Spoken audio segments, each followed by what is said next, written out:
Right. In our last video, we talked about end behavior asymptotes. Today, we're going to talk about finding a limit at positive infinity and negative infinity, understanding the weight, and when going to infinity and negative infinity, and we're going to connect certain limits at a point and limits at infinity to our end behavior asymptotes and vertical asymptotes. In this video or the next one, we'll see how long it takes. Just a reminder from last video, end behavior asymptotes. If I have a bottom heavy, all right, this is the bottom heavy. The denominator is the degree of the denominator is less than the degree of the numerator, or excuse me, numerator less than denominator. Okay, it's bottom heavy. I have a slant asymptote of y equals 0. If it's even heavy, it's a leading coefficient over the leading coefficient. And if it's top heavy, I use a slant asymptote. All right. When thinking about limits at infinity, we think about, you don't have this slide, but that's all right. I'm going to talk about it more in the next one. I think about substituting in really big numbers, like really big numbers. Okay, I'm talking about not negative, not 100, all right, not 1,000, but like a billion, a trillion, jillion, whatever comes after that. And then I want to think about finding end behavior asymptotes. Okay, if there is a horizontal asymptote, then when taking the limit at infinity, our limit tends to approach that number.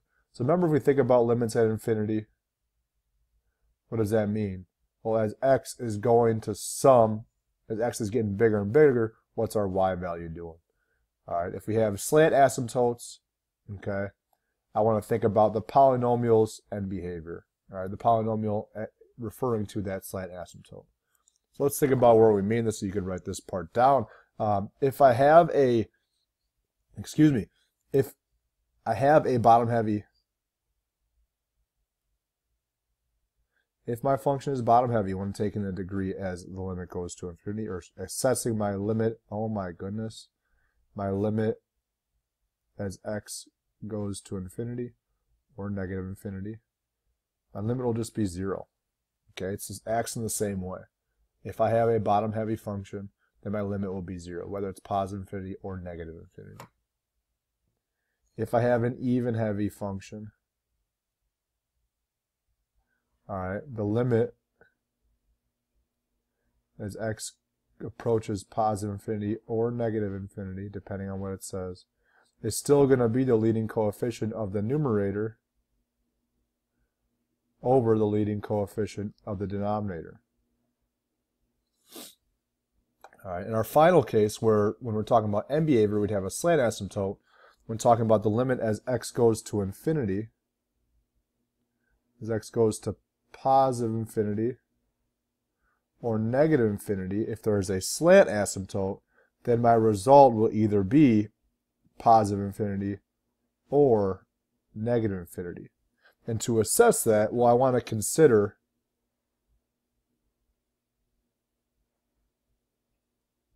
our slant polynomial.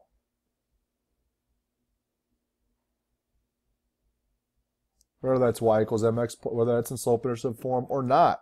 I mean, there are times when it cannot. Like let's say my slant asymptote was y equals 2x squared, or excuse me, x squared plus 2. What would that look like? It would look something like that, right? Maybe not as big as as wide as that u is, but you know, you can just bear with me. So as x goes to positive infinity, my y values are going to positive infinity as well. As x goes to negative infinity, my y values are going to positive infinity.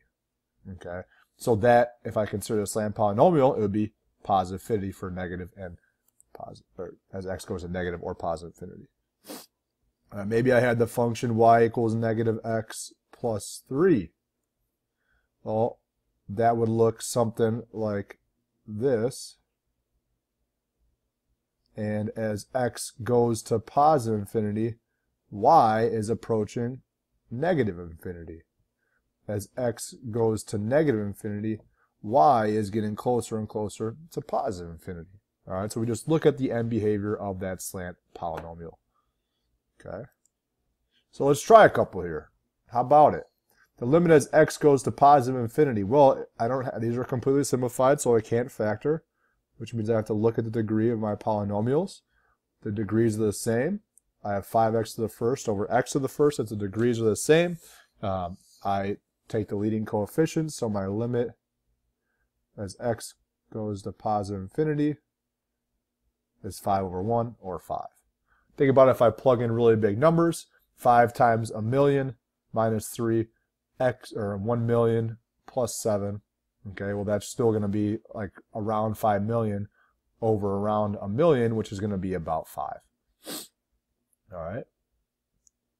Let's think about negative infinity. I want to factor and simplify. This does factor to x plus 5, x minus 1, and this factors as well as x plus 5, x minus 5.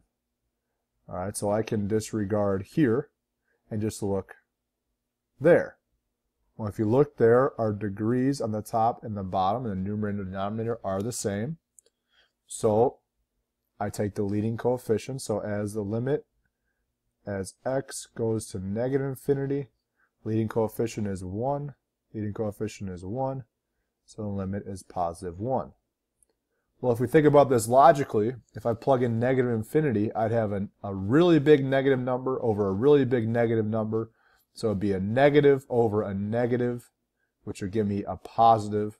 Some really big negative over some really big negative. Let's say it was negative 1 billion over negative 1 billion-ish. It's still going to be about 1.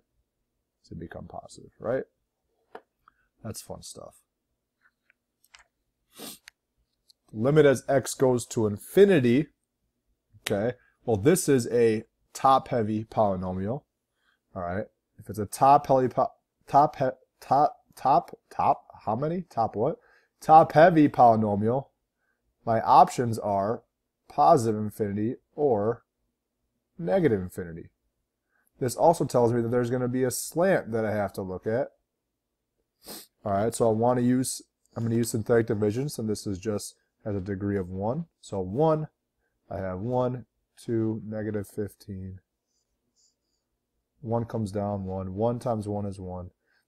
3. 3 times 1 is 3. Negative 12. Remember, I ignore the remainder. So my slant is y equals x plus 3.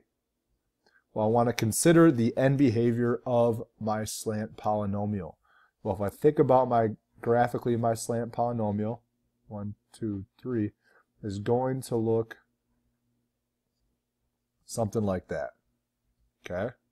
That's a dotted line, just in case you're wondering. All right, it's going to look something like that, right? Well, I want to think about as x approaches, what am I looking at here? Positive infinity. As x get bigger and bigger, what's my function doing? What's my slant polynomial doing? Oh, it's going to positive infinity as well. So the limit as x goes to positive infinity, my slant asymptote is getting bigger and bigger and bigger, so I will have positive infinity for my limit. Obviously, the top-heavy functions require more work. All right, they require a little bit more work. So let's practice, this idea of a limit going to a slant. We want to think about these. We're thinking about these as if they were slant asymptotes, okay, or slant polynomials like here. All right, we're just going to practice this idea. So if we think about the limit as x goes to infinity of 3x plus 2. Well, what's 3x plus 2 look like? It looks something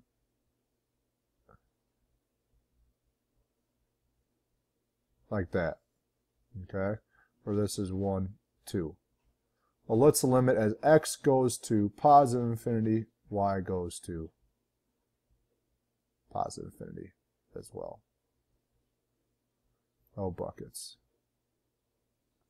That's a infinity. All right. If we think about this function, think about it if you plugged in a positive infinity. This would be 3 jillion plus 2. Oh, it's a really, really big number. It's going to positive infinity. Let's think about this one. This one, it helps to think about it graphically as well, or plugging in a really big number. I'm going to think about it graphically first. I know if this is a cubic function is going to be my disco man, so it's going to look something like this. All right, since it's x to the third. Well, as x goes to negative infinity, my y values are decreasing. So if this were a slant, if we want to think of it as a slant asymptote, as a limit as x goes to negative infinity. Oh my goodness, I'm really struggling writing that. Holy buckets. Let's try that again. As x goes to negative infinity, what's my function doing? It's going to negative infinity as well. If I think about plugging in a really big negative number, negative 2 jillion minus a jillion minus 2 is going to be a negative, really big negative number. All right.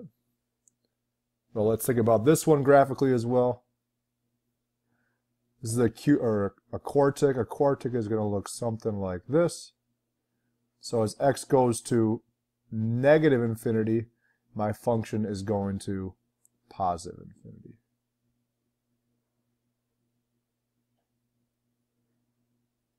Excuse me, my slant, quote unquote.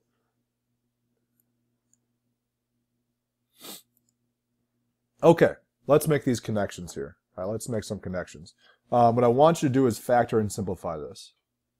I thought I'm going to put that in a second video. Okay, you have some space on the top right of your paper over there. Remember, there's a couple instances for our asymptotes. I could have a bottom-heavy function where my slant or my horizontal asymptote's right here.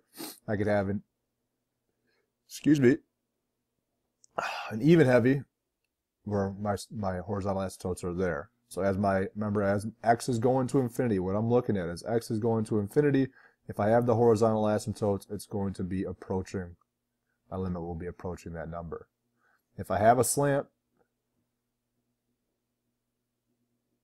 asymptote, as x goes to infinity, y will be approaching that number, or as x goes to negative infinity, y could be approaching negative infinity as well, or it can be flipped. Okay, just remember when it's a slant to look at the behavior of your slant asymptote or slant polynomial. All right.